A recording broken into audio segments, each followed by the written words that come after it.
What's up, YouTube?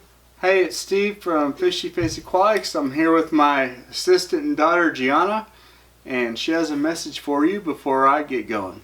Yep, it's Gianna from Growing Up Gianna, and I have something a little for you. Make sure to check out my channel as well. It's Growing Up Gianna, just saying again. So yeah, y'all make sure you check out Growing Up Gianna. That's her channel. So today what we're going to talk about is shipping fish. Some people are good at it. Some people are afraid to try it. But really, it's actually very simple. So today, I'm going to show you my top tips for shipping fish. Alright YouTube, let's talk about shipping fish. So, first thing you need obviously is a box. I use the USPS medium flat rate box for a couple reasons. One, the box is free. Two, the cost of shipping the box is very economical. Now there's a lot of people lately who have gone away from this method because of hiccups with the post office and shipment delays and whatnot. I've had very good luck, so for the time being, in order to keep shipping costs reasonable for my customers, I'm sticking with the USPS. Next thing you'll need, weather dependent, is a heat pack. These ones here, the Uniheat 72 hour, that's what I use. I've had great success with them, and you don't always need to use a heat pack. You just really have to check the weather, both where you are and where your fish are going, and make your decision based on that. Next thing, actually probably more important than the heat pack, you need insulation for your box. These ones here I purchased from a shipping supply company. They are pre-cut to fit inside the medium flat rate box, and here in a moment I'll show you how it all fits in. Next thing is a bag to put the fish in, right? There's a couple different options here. This particular one is called a long life breather bag. It's kind of a knockoff of the cordon breather bags, but they've worked great so far for me. There's many different sizes you can get. This is one of the smaller ones. I also have some larger ones. Just depends on how many fish I'm shipping as to which one I'll use. Now, a bit of a sidebar about these bags. I always put notes in to my customers about floating the bags. Typically you buy a fish from the store, or you bring it home, you float it in your aquarium to acclimate it to the temperature.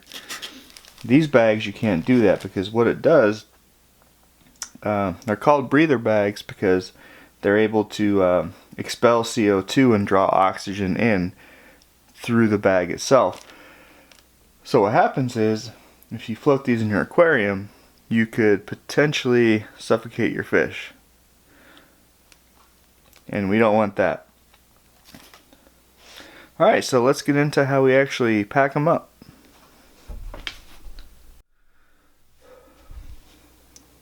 Alright guys, so we're here with our box, and something I didn't mention earlier. You see I have these live fish stickers. It's just to let the people working shipping companies or post office, let them know, hey, there's live fish in here. So maybe they'll handle it a little bit better, maybe they won't, who knows, but it's worth it to put them on. I got a big roll of them for pretty cheap, like 500 some stickers, so they'll definitely last you a while. So let's get into how to set up this box. As we talked about earlier, I have the pre-cut foam pieces. So there's a couple different sizes that go in here.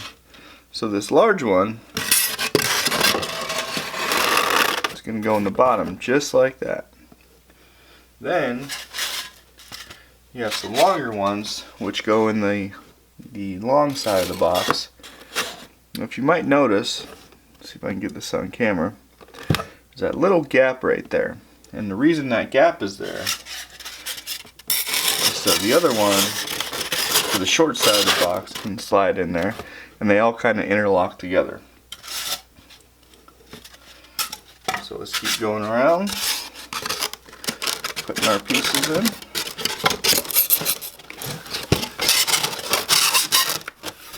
A little bit of a tight fit, but that's good. You want it to be nice and sturdy.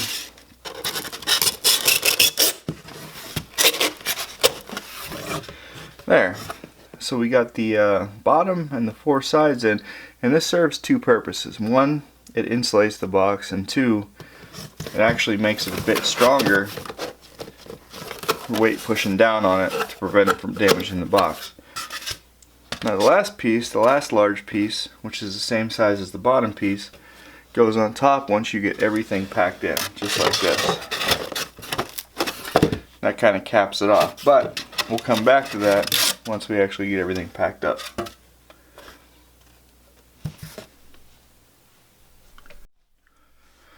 Alright guys, so let's get this box packed up. So, first thing you do, that's just how I do it. Put my heat pack in.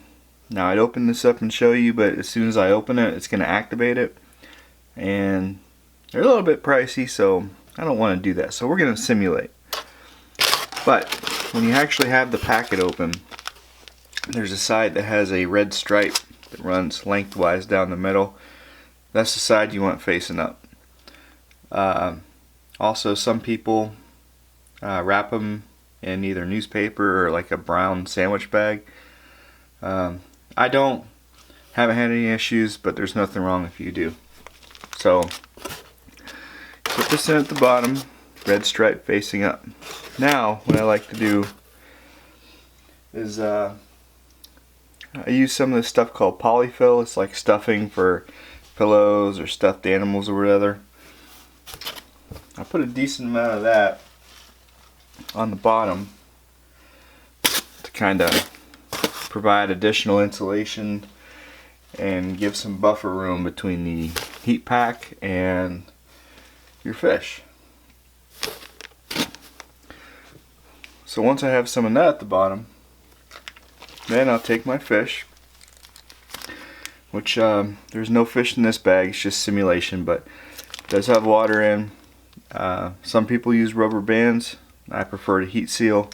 I don't know if you can see the seal on there. Just clamp it down and seals the bag up nice. So then I'll put my fish in there, just like that. Get a little better view for you. And you're going to pack it different depending on how large your bag is or how many bags you have in there. So once I have the fish in there, I go ahead and I put some more polyfill in. Reason being, once again, to provide some insulation, and especially on the top, it's going to prevent that bag from shaking all over the place. So once I have a decent amount in there, then it's time to put your top piece on. Once that's on, close up your box just like any other box. Run some tape across there, shut it up, smack on your shipping label, and it's ready to go. Alright guys, I hope this video helped you out, gave you a little insight on how I ship fish and how to ship fish in general. Some people are intimidated by it, but it's really not that hard. If you just do your research, have the proper tools, package everything really well, you're going to be set up for success. It's really not that hard. So once again, hope you enjoyed the video. If you could, please like, subscribe, hit that notification bell. It would really help me out.